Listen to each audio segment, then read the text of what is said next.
I said move your black ass away from here before I make you. Officer Bradley Mitchell's voice echoed across the courthouse steps. Before the well-dressed black woman in the white business suit could respond, he grabbed Maxine Waters by both arms and began pulling her down the concrete stairs as if she were nothing more than an inconvenience. Her polished heels scraped against the rough steps. Her notebook slipped from her hands, scattering papers everywhere. Her jacket ripped as Bradley dragged her toward his patrol car. "You people always think you can stand wherever you want," he muttered, breath heavy from the effort of dragging a grown woman. Phones came out instantly. Cameras recorded every humiliating moment. Bystanders gasped at the unnecessary force they were witnessing, but Maxine Waters did not resist. She did not raise her voice. She did not even look surprised. Within hours, the footage spread across social media. Yet the truth about who was actually being dragged down those courthouse steps was something no one could have predicted. To understand how this moment unfolded, we need to go back 2 weeks. Maxine Waters had just received the biggest promotion of her career. After more than 2 decades of public service, she was appointed to lead the investigative division of one of the country's largest metropolitan police departments. The ceremony was small, internal, and in keeping with department policy. Only senior leadership and close colleagues were present. No reporters, no official press release. Only a brief handshake from the police chief and a new badge marked 0001. Waters had earned every piece of her promotion. She had solved complex cases, testified in state and federal courts, and trained generations of young officers. Her reputation for calm professionalism was well known throughout the department. Even under pressure, Maxine Waters never lost control. But there was something most people didn't know about her new role. As investigative chief, she was now responsible for courthouse security assessments. Rising threats nationwide had made these reviews critical. Every major courthouse required routine evaluations to identify weaknesses and confirm protocol compliance. This Tuesday morning was her first solo assessment. Waters intentionally arrived in civilian clothes, wearing no visible police identification. Her reasoning was simple: observe genuine officer behavior without the influence of rank or authority. She parked her unmarked vehicle 3 blocks away and walked to the courthouse like any regular citizen. Her business suit was neat but intentionally ordinary. To anyone watching, she could have been an attorney, staff member, or witness. The courthouse towered above her, a symbol of justice, order, and accountability. Standing on those steps, Maxine Waters felt the weight of her responsibility. This building, these procedures, and everyone within them were now partly under her oversight. Officer Bradley Mitchell worked in a completely different part of the department. For 8 years, he served in the patrol division, handling street-level incidents. His work involved traffic stops, disturbances, and routine patrols. Detectives and investigative staff were far removed from his world. Bradley's personnel file showed a concerning history. 3 civilian complaints in the last year for aggressive conduct, and 2 for ignoring de-escalation guidelines. Supervisors noted patterns of quick judgment and faster escalation. Nothing had yet led to major disciplinary action. His partner, Officer Davis, had grown increasingly uneasy about Bradley's behavior. That very morning, Davis told him to be careful dealing with civilians around the courthouse. Too many eyes, too many cameras, too many attorneys observing. Bradley dismissed the warning as usual. The divide between patrol and investigative units went deeper than most people realized. Patrol officers handled immediate issues and maintained control. Investigative staff relied on patience, analysis, and relationship building. Bradley had never worked with the investigative division. He didn't attend their meetings, he didn't collaborate on cases, and he had never met their new leader. When the appointment of the new division chief was announced, the information stayed within investigative circles. Patrol officers like Bradley remained unaware. Courthouse security guard James Williams had served for 15 years. He recognized most familiar faces: judges, attorneys, clerks, regular visitors. When he saw Waters that morning, something about her looked familiar, but he couldn't immediately place her. Seeing her in professional civilian attire instead of uniform caused enough hesitation to keep him unsure. Several other courthouse staff felt the same uncertainty. Clerk Martinez thought she recognized Waters from a meeting. Bailiff Thompson believed he'd seen her at an official briefing but wasn't sure. No one wanted to approach a citizen mistakenly. As Maxine Waters began her security review, she documented everything: camera positions, officer placement, public flow, and potential risks. Her trained eye picked up details that would later become crucial. She was simply performing her assigned task, testing the system. She didn't realize the system was about to test her instead. Officer Bradley Mitchell was already having a difficult morning when he noticed the woman on the courthouse steps. A domestic call had gone poorly, leaving him frustrated and behind schedule. His supervisor had already radioed him twice about his courthouse patrol status. The last thing he wanted was a civilian issue. From about 50 feet away, Bradley formed his own assumptions. A black woman standing alone, taking notes near the courthouse entrance. Behavior he quickly labeled as suspicious. In his mind, the conclusion was automatic. Black woman plus courthouse must equal potential trouble. "Ma'am," Bradley called out, voice sharp with authority. "You need to state your business here or move along." Maxine Waters looked up from her notes. She'd been examining security camera placement when he interrupted. "Good morning, officer. I'm here on official business." "What business?" Bradley stepped closer, his stance meant to intimidate. He was already convinced this would become a problem. "I have matters to attend to inside," Waters replied calmly, intentionally giving minimal detail to observe his reaction. That Bradley's patience disappeared instantly. "That's not an answer. I need specifics. What exactly are you doing here?" "Officer, I understand you're performing your duties, but I haven't done anything wrong," Waters responded, maintaining her professionalism while noting his aggressive posture.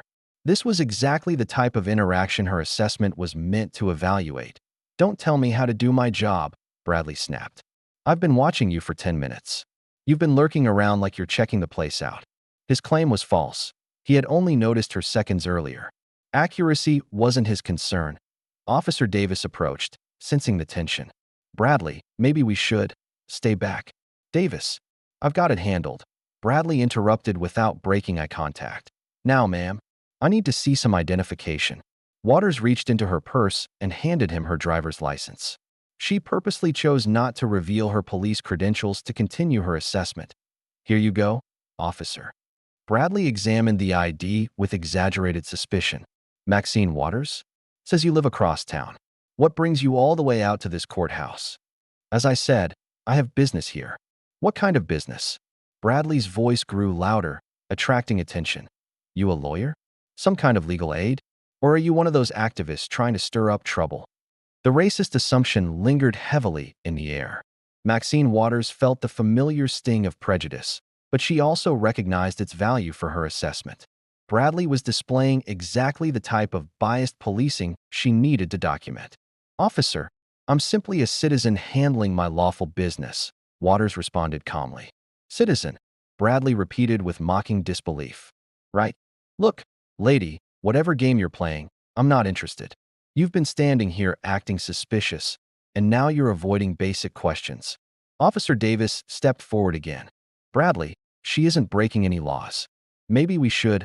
I said I've got this," Bradley snapped at his partner. Then he turned back toward Waters. "And you are really starting to irritate me with this attitude." Waters continued noting every detail of his behavior. Bradley was violating multiple department rules, escalating without reason, rejecting de-escalation, and now speaking inappropriately to a civilian. "Officer, I am fully cooperating," Waters said evenly. "I provided my identification, and I've explained that I am here for legitimate reasons." "Legitimate reasons, my ass," Bradley muttered. "What you probably have is a warrant or a court date you're trying to dodge. Or maybe you're here to scare witnesses." "Yeah, that sounds right." The accusations were becoming more extreme. A small crowd had gathered, drawn by Bradley's rising voice. Several people were recording the exchange. "Ma'am, step away from these steps," Bradley ordered as he moved in closer. "You're loitering on public property, and I'm telling you to move." "Officer, I am not loitering. I'm here for valid business," Waters replied. "What business?" Bradley shouted. "You keep saying that, but you refuse to explain it. That's obstruction." Security guard James Williams watched from the entrance, increasingly uneasy. He still felt he recognized Waters, but Bradley's hostility was escalating too fast for him to safely intervene. "Officer Mitchell," Davis said again, reading the nameplate clearly so Waters could hear it. "Maybe we should call a supervisor." No supervisor is needed, Bradley interrupted sharply. What we need is for this woman to stop pretending and start telling the truth. Waters noted Davis's attempt to help by stating Bradley's name, a small but meaningful step. She also observed Bradley's refusal to involve a supervisor, another violation of proper protocol. I am telling the truth, Waters replied with steady firmness. I have every right to be here. Rights? Bradley laughed bitterly. You people are always talking about rights. What about the rights of decent citizens to use this courthouse without suspicious characters hanging around? The racial undertone was undeniable now. The crowd continued to grow, and more phones appeared. Someone quietly said, "This is wrong." "Officer, I haven't bothered anyone," Waters said. "I've been standing here minding my own business." "Minding your business?" Bradley said with heavy sarcasm. "Lady, you've been staring at this building like you're planning something. That's not minding your business. That's reconnaissance." The paranoid accusation made Bradley's mindset clear. In his view, a black woman calmly observing a courthouse could only be up to no good. "Sir, I think you're making some unfair assumptions," Waters said, her voice steady despite the tension. Assumptions? Bradley took another step forward, now standing far too close, deep inside Waters' personal space. "The only assumption I'm making is that you're here for the wrong reasons, and I'm usually right about these things." Davis made one final effort to intervene. "Bradley, we have other calls waiting." "Maybe we should. Those calls can wait," Bradley snapped. "This is more important. We've got a potential situation." Maxine Waters recognized that the interaction had reached a critical point. Bradley was beyond reasoning now, driven by bias and ego. Her assessment showed a concerning pattern of escalation that was close to crossing a line. "Officer, I'm going to ask you to step back and reconsider your approach," Waters said with calm authority. The natural command in her tone, something that came from years of leadership, only irritated Bradley further. "Are you giving me orders?" he exclaimed. "Are you actually trying to tell a police officer what to do?" "I'm suggesting that this situation doesn't require." "That's it," Bradley snapped. "I've had enough of your attitude and your games. You're under arrest for disorderly conduct and obstruction." "Officer, I haven't." But Bradley was no longer listening. Years of unchecked bias and poor judgment culminated in one reckless moment. He grabbed Waters by both arms and began pulling her away from the courthouse steps. "Remove your hands from me," Waters said firmly. But Bradley, now fully agitated, continued dragging her down the concrete steps. Waters' heels scraped against the surface, her stockings tearing. Her navy blazer ripped at the shoulder as Bradley tightened his grip. Her notebook and documents scattered across the plaza, mixing with loose papers blowing in the wind. "You people need to learn respect," Bradley muttered while dragging her toward his patrol car. The crowd reacted instantly. Gasps, objections, anger. "That's police brutality," someone shouted. "She wasn't doing anything," another person yelled. Phones recorded everything from multiple angles. The dragging felt endless, although it lasted less than 30 seconds. Waters' dignity was being damaged publicly, captured live by dozens of cameras. Yet even while being pulled across concrete, with torn clothing and scraped skin, Waters stayed composed. She did not resist. She did not yell. She observed, like the trained investigator she was. Because Maxine Waters understood something Bradley did not. This moment would change everything. The ride to the station revealed the contrast clearly. Bradley sat in the front seat, still riding the adrenaline of the confrontation. He kept glancing in the mirror at Waters with satisfaction. Davis drove in uncomfortable silence, occasionally looking back at the woman who seemed far too calm for someone just dragged down courthouse steps. Waters used the 15-minute drive to take mental notes. Her navy jacket was ripped and dirty. Her white blouse had small tears. Her stockings were completely shredded, and dried blood marked her scraped knees. Her leather shoes were badly scuffed. But more importantly, she documented Bradley's behavior after the incident. Was he showing regret? Concern? Awareness of excessive force? The answer was clearly no. Bradley hummed to himself, appearing pleased. "You know what your problem is?" he said as they parked. "You thought you could come to our courthouse and play games with officers. Well, you learned differently today, didn't you?" Waters said nothing, but mentally logged his continued hostility. Even after dragging a woman across concrete, Bradley showed no professional self-reflection. The booking area was busy with the usual Tuesday morning processing. As Bradley escorted Waters inside, several officers looked up. The sight of a professional black woman in torn business attire immediately drew attention. Desk Sergeant Rodriguez paused mid-paperwork as they approached. His trained eye quickly noticed inconsistencies. The woman's clothing suggested she was a lawyer, executive, or government official. Her injuries aligned with being dragged across concrete, yet her demeanor remained calm and observant. "What's the charge, Mitchell?" Rodriguez asked cautiously. "Disorderly conduct and obstruction," Bradley replied confidently. "Caught her loitering around the courthouse, acting suspicious. When I tried to move her along, she got mouthy." Rodriguez examined Waters more closely. Something about her posture, despite the disheveled appearance, signaled professionalism and authority. "Ma'am, are you injured?" he asked respectfully. "I have some scrapes and bruises from being dragged across the courthouse plaza," Waters replied evenly. "I'd appreciate medical attention when possible." Her vocabulary, tone, and phrasing indicated education and seniority. Rodriguez mentally flagged the situation. The booking process began. Fingerprints, photos, inventory. Waters cooperated fully, but Rodriguez noticed she was studying the procedure almost as much as participating in it. When photographing her injuries, scraped knees, torn stockings, bruised arms, she requested thorough documentation. "Please capture clear images of the abrasions," she said professionally, "and include the torn clothing in your report." It was highly unusual. Most arrestees wanted less evidence documented, not more. Officer Davis approached quietly. "Sergeant, I need to file a report about the arrest." "Were there issues with the arrest?" Rodriguez asked. Davis hesitated. She didn't resist, and there were a lot of witnesses recording. Rodriguez studied him. "Are you suggesting the arrest may not have been handled properly?" "I'm saying a lot was recorded," Davis answered carefully. Meanwhile, Waters made her phone call. "This is MW. I need to speak with the DM regarding the courthouse assessment project. There has been a major development in the security protocols we discussed." "Yes, it's urgent." The test revealed significant failures. Bradley overheard and thought it was legal jargon. Rodriguez, with more experience, sensed it meant something else. The nurse, Maria Santos, arrived to document injuries. She had seen countless arrestees, but this case felt different. "These abrasions are fairly deep," Santos noted. "How did this happen?" "I was dragged approximately 50 feet across concrete by Officer Mitchell," Waters replied plainly.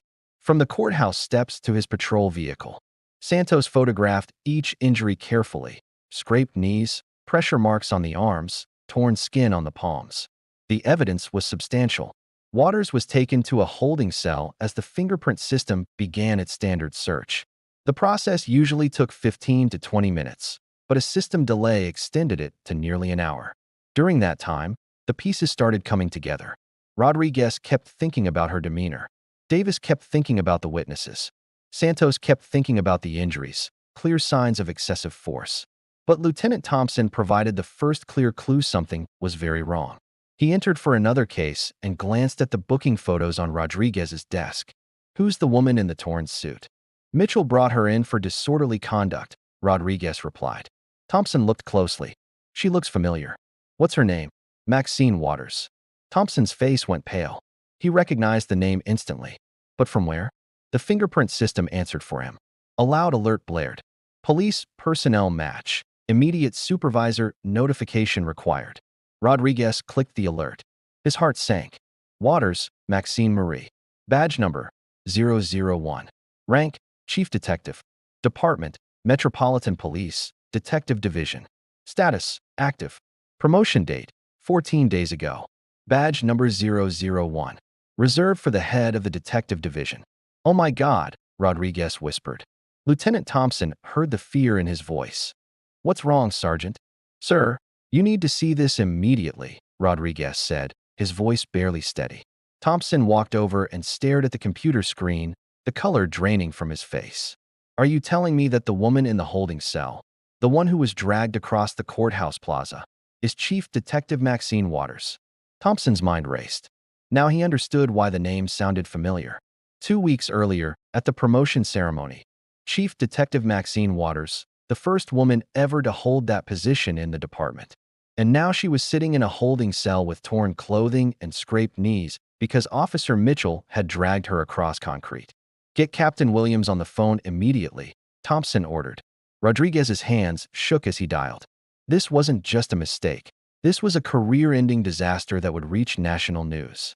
Within minutes, word spread through the station. Officer Davis, who had been writing his arrest report, walked to Rodriguez's desk. "What's going on?" Davis asked. "Your partner just arrested Chief Detective Waters," Rodriguez said quietly. Davis felt like the air had left his lungs. "What do you mean, Chief Detective?" "I mean, Mitchell dragged the head of our detective division across courthouse steps because he thought she was a random troublemaker." Davis sat heavily. He remembered trying to warn Mitchell, telling him to slow down, telling him something felt off. Meanwhile, Mitchell was in the break room bragging about his arrest. "You should have seen this woman's attitude," he was saying, acting like she owned the place. "Well, I handled it. Dragged her right off those steps." Officer Martinez, listening, suddenly looked uncomfortable. "What did you say her name was?" "Waters. Maxine Waters. Some troublemakers think they can intimidate people." Martinez went pale. "Bradley, you need to stop talking." "Why? What's wrong?" Before he could answer, Captain Williams burst through the doors. He had left a budget meeting the moment he heard. "Where is she?" Williams demanded. "Holding cell 3, sir," Rodriguez replied. "Sir, I should tell you about her injuries." "I know," Williams interrupted. "I've already seen the videos. Half the city has seen them." Footage of the courthouse dragging had gone viral. Multiple angles captured everything: Mitchell's approach, the argument, and the sight of a professional woman being dragged across concrete. What viewers didn't yet know was that the victim was a police chief. Williams walked to holding cell 3. Waters sat calmly in her torn suit, maintaining her composure despite everything. "Chief Detective Waters," Williams said formally, "I cannot express how sorry I am." Waters stood. "Captain, I assume you understand what happened." "Yes, ma'am. Your release is being processed. I've already opened an internal affairs investigation." "Good," Waters replied, "because what happened represents a failure of training, supervision, and basic human decency." Word of her identity was now spreading beyond the station. Reporters were calling nonstop. The police chief was on his way. The mayor demanded immediate answers. But the most intense moment came when Mitchell finally learned the truth. Lieutenant Thompson found him still bragging in the break room. "Mitchell, I need to speak with you now." "Sure, Lieutenant." "What's up?" "The woman you arrested today, do you know who she is?" "Some troublemaker named Waters." "What?" Thompson took a breath. "You arrested Chief Detective Maxine Waters. She was promoted 2 weeks ago." Mitchell froze. "What do you mean, Chief Detective?" "I mean you dragged your superior officer across the courthouse steps because you assumed she was a criminal." His face went from confusion to disbelief to horror. "But she didn't say she was police. She didn't show a badge." "She didn't have to," Thompson replied. "She was conducting a legitimate security assessment. An official assignment." The woman he dragged, insulted, and humiliated was about to become the most protected victim of police misconduct in the city's history. Chief Detective Maxine Waters now had the full power of the department behind her. The courthouse steps he dragged her across would soon host press conferences calling for his firing. The concrete that scraped her knees would become evidence in criminal cases. The videos would be shown in courtrooms and government hearings. Bradley Mitchell had ended his own career by dragging the one person who had the authority to end it. Within 3 hours, Internal Affairs Sergeant Patricia Carter sat in a conference room surrounded by monitors showing every angle of the incident. 8 cameras had recorded the dragging, making this the most documented case of police misconduct in department history. "This is unprecedented," Carter muttered as she reviewed the footage. The first clip showed Mitchell's approach. The second captured the verbal escalation. The third showed the dragging in clear detail. Captain Williams watched behind her. "How bad is it, Sergeant?" "In 15 years, I've never seen evidence this clear-cut," she replied. "And since the victim is Chief Detective Waters, the impact is exponentially worse." The investigation was fast-tracked. The police chief demanded a full report within 24 hours. The mayor wanted answers. Protesters were gathering outside. Carter's first interview was with Officer Davis, Mitchell's partner. "Tell me what you saw," Carter said. Davis shifted. "I tried to warn him. Told him to back off. Told him to call a supervisor. He ignored everything." "What was Mitchell's reaction?"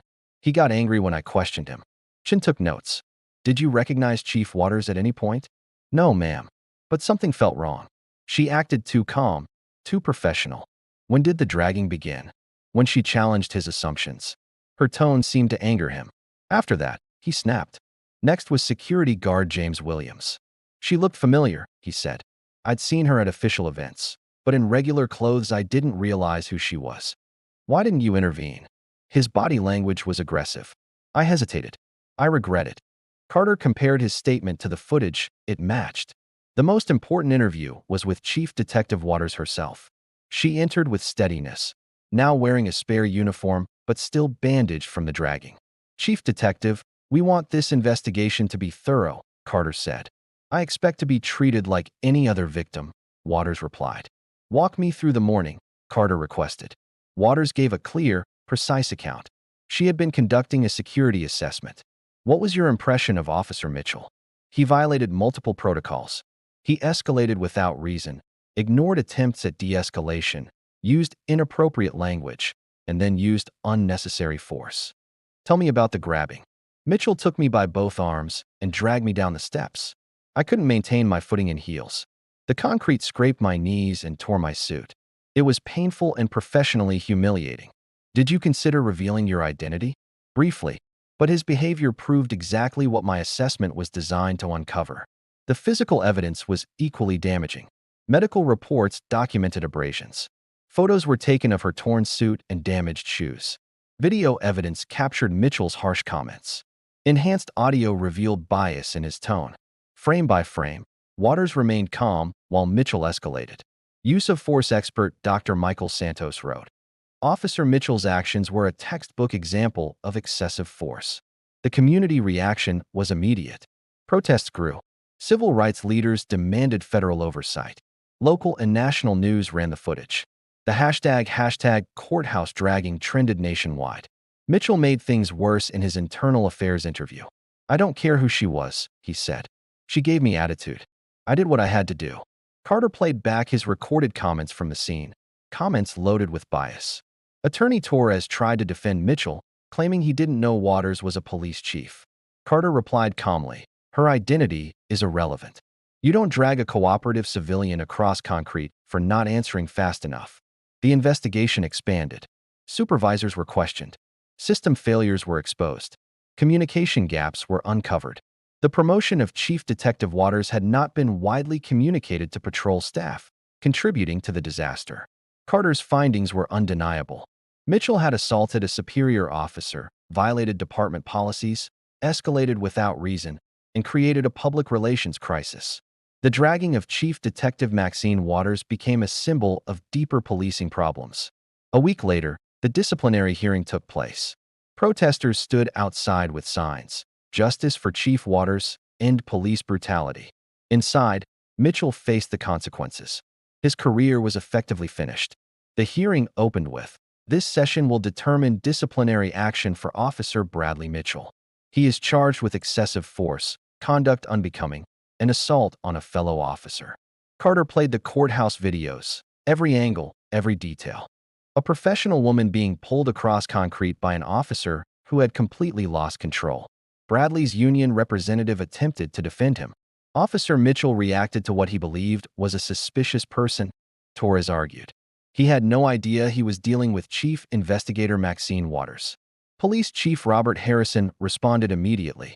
Mr. Torres, Officer Mitchell's conduct would have been unacceptable no matter who the individual was. We do not drag cooperative civilians across pavement under any condition. The medical testimony was equally damaging. Dr. Patricia Wong detailed Maxine Waters' injuries. Chief Investigator Waters sustained major abrasions to her knees, arms, and hands, fully consistent with being dragged along concrete. Chin's investigation report reinforced this. Officer Mitchell violated multiple department rules during the incident. He escalated without reason, ignored partner warnings, spoke inappropriately, and showed no remorse afterward. Community testimony was just as forceful. Reverend Marcus Thompson addressed the panel. This incident has severely damaged trust between our neighborhoods and law enforcement. When we see a professional Black woman treated like a criminal on public steps, it confirms our fears about biased policing. Bradley was allowed to speak to the panel, but his statement only made things worse. I followed my training. If Chief Investigator Waters had simply identified herself, none of this would have happened. Chief Harrison leaned forward, his tone measured but firm. Officer Mitchell, you are blaming the victim for your misconduct. This shows why you are not fit to continue as an officer. Chief Investigator Maxine Waters provided the strongest testimony. She entered in her formal uniform, a sharp contrast to the way she looked on the day she was dragged. This incident revealed failures beyond one officer's actions, Waters testified. Officer Mitchell's behavior reflects deeper issues in training, supervision, and accountability. Though I was the victim this time, every resident deserves protection from such treatment. When asked about the personal impact, her reply was calm. My physical injuries healed quickly. The harm to my dignity and trust in this institution will take longer. But I will use this experience to ensure others do not face similar abuse. Deliberation lasted under an hour. When the panel returned, Chief Harrison spoke with a firm expression. Officer Bradley Mitchell, this panel finds you guilty on all counts. You are terminated from the Metropolitan Police Department, effective immediately.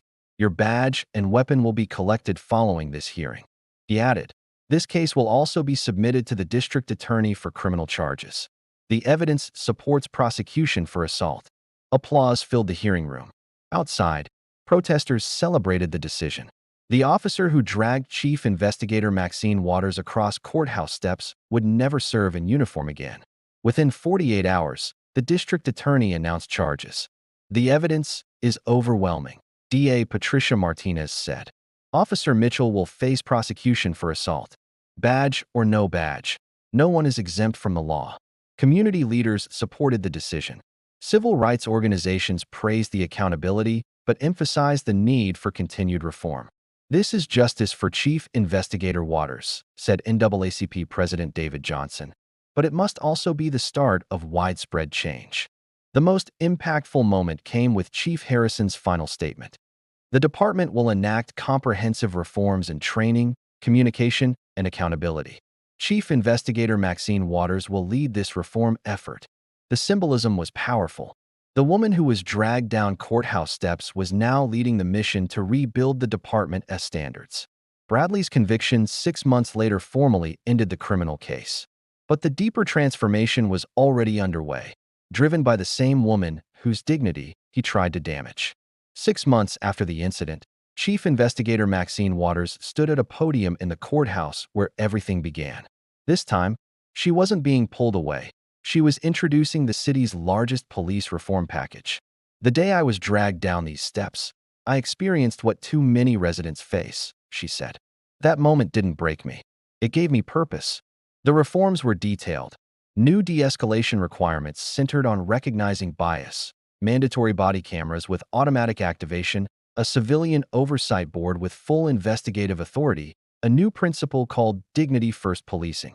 Every interaction, Waters explained, begins with the assumption that the person we meet deserves respect, no matter how they look or where they stand. Change wasn't easy, but data showed improvement. Complaints dropped 40%, community trust increased, use of force incidents fell sharply. Officer Davis, Mitchell's former partner, became a strong supporter of the new system. I should have done more that day, he admitted. These policies ensure officers can intervene before situations escalate. The impact extended nationwide.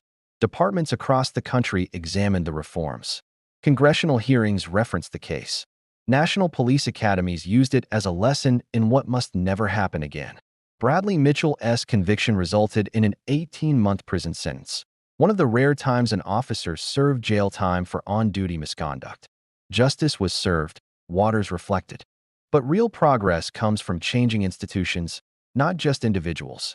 The courthouse steps, where she once suffered public humiliation, now held a plaque honoring victims of injustice and symbolizing hope for fairness. Community groups that once protested now met regularly with officers to rebuild trust. Improvement takes honesty and effort, Waters said. What we cannot accept is a system where people are harmed simply for existing in the wrong place or looking the wrong way. The woman once treated as an outsider now walked those same steps daily as the architect of major reform. Her story proved that even the most painful moments can spark powerful change. Bradley's case became a warning in police training across the nation. Maxine Waters' journey became an example of resilience and transformation. The courthouse remembered both the harm and the progress. And because of Maxine Waters, it would represent justice for years to come. What would you do if you witnessed someone being treated the way Chief Investigator Waters was treated? How do we ensure dignity and respect remain essential in every public interaction? Share your thoughts below. And if Maxine Waters' story inspires you toward real change, remember to like and subscribe for more stories about turning injustice into transformation.